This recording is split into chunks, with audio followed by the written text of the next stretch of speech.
गांव का नाम था धनपुरा। एक छोटा सा गांव जहां बिजली भी हफ्ते में 2-4 दिन ही आती थी। रामू काका की झोंपड़ी थोड़ी पक्की थी और उनके घर में जब टीवी आया तो ऐसा लगा मानो गांव के ऊपर एक चमत्कार हो गया। पहले तो गांव वालों ने सोचा कि यह कोई अजीबोगरीब चीज है जो शायद भगवान ने भेजी है, लेकिन धीरे धीरे लोगों को समझ में आया कि ये टीवी नाम की चीज है जिसमें अंदर की दुनिया देखी जा सकती है। पहली बार जब रामू काका ने अपने घर के सामने आंगन में टीवी लगाया तो पूरे गांव के बच्चे, बूढ़े, जवान सब जमा हो गए। उस दिन रात को 8 बजे एक हिंदी फिल्म आ रही थी। रामू काका ने बड़े गर्व के साथ सबको बुलाया और कहा, आज हम सब साथ में फिल्म देखेंगे। सबको पता नहीं था कि टीवी कैसे काम करता है, लेकिन सबको इतना समझ में आ गया था कि इस छोटे से डिब्बे में कुछ तो मजेदार चीजें दिखाई जाएंगी। जब टीवी चालू हुआ और उसमें चमकीली तस्वीरें आईं, तो सबकी आंखें फटी की फटी रह गई।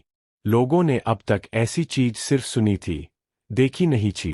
छोटे बच्चे तो इतने खुश हुए कि तालियां बजाने लगे। रामू काका ने सबको बताया कि उनके बेटे ने इसे शहर से खरीदा है और ये अब गांव वालों के लिए भी है। जो भी चाहे आकर यहां बैठकर देख सकता है। धीरे धीरे गांव के लोगों में टीवी देखने का समय तय हो गए। हर शाम को लोग अपने काम निपटाकर रामू काका के घर की ओर चल पड़ते। वहां बैठकर सब मिलकर फिल्म, समाचार और गाने देखते थे। टीवी ने गांव में एक तरह का मेलजोल और उत्सव सा माहौल बना दिया था। लोग हंसी मजाक करते, बातें करते और टीवी के जरिए नए नए शहरों और जगहों के बारे में जानने लगे। लेकिन जहां टीवी ने गांव में खुशी और उत्साह का माहौल बनाया, वहीं इसके कुछ मजेदार किस्से भी सामने आने लगे।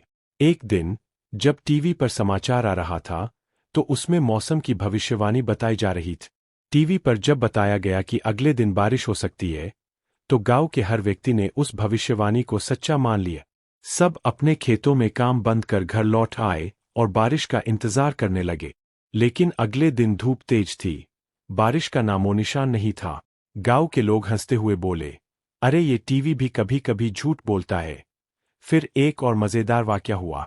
एक दिन टीवी पर कोई पुरानी फिल्म आ रही थी जिसमें एक भूतनी थी। भूतनी के सीन में गांव के छोटे बच्चे डर गए और रोने लगे। रामू काका की बहू को भी डर लगने लगा, तो उसने रामू काका से कहा, अब ये भूतनी वाली फिल्म बंद कर दो, हमको डर लगता है। रामू काका हंसते हुए बोले, अरे ये तो सिर्फ एक फिल्म है, इसमें कोई सच्चाई नहीं है। गांव वालों का मनोरंजन अब टीवी के साथ हो रहा था, लेकिन धीरे धीरे एक अजीब बदलाव आने लगा। लोग पहले जहां आपस में बैठकर बातें किया करते थे, वही अब टीवी के सामने चुपचाप बैठ जाते थे। कोई किसी से ज्यादा बात नहीं करता था, सबकी निगाहें बस टीवी पर होती थी। पहले गांव की चौपाल पर जो हंसी ठिठोली होती थी, वो अब कम हो गई थी।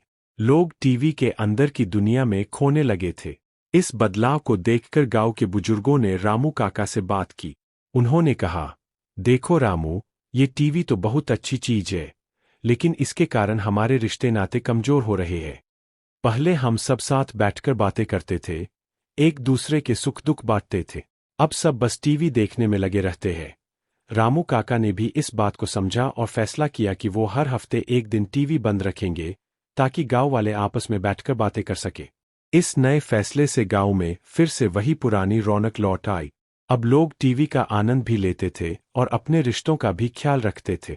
टीवी ने गांव में कई नए अनुभव लाए थे, लेकिन रामू काका और गांव वालों ने समझदारी से इसका इस्तेमाल किया ताकि उनका आपसी मेलजोल बना रहा।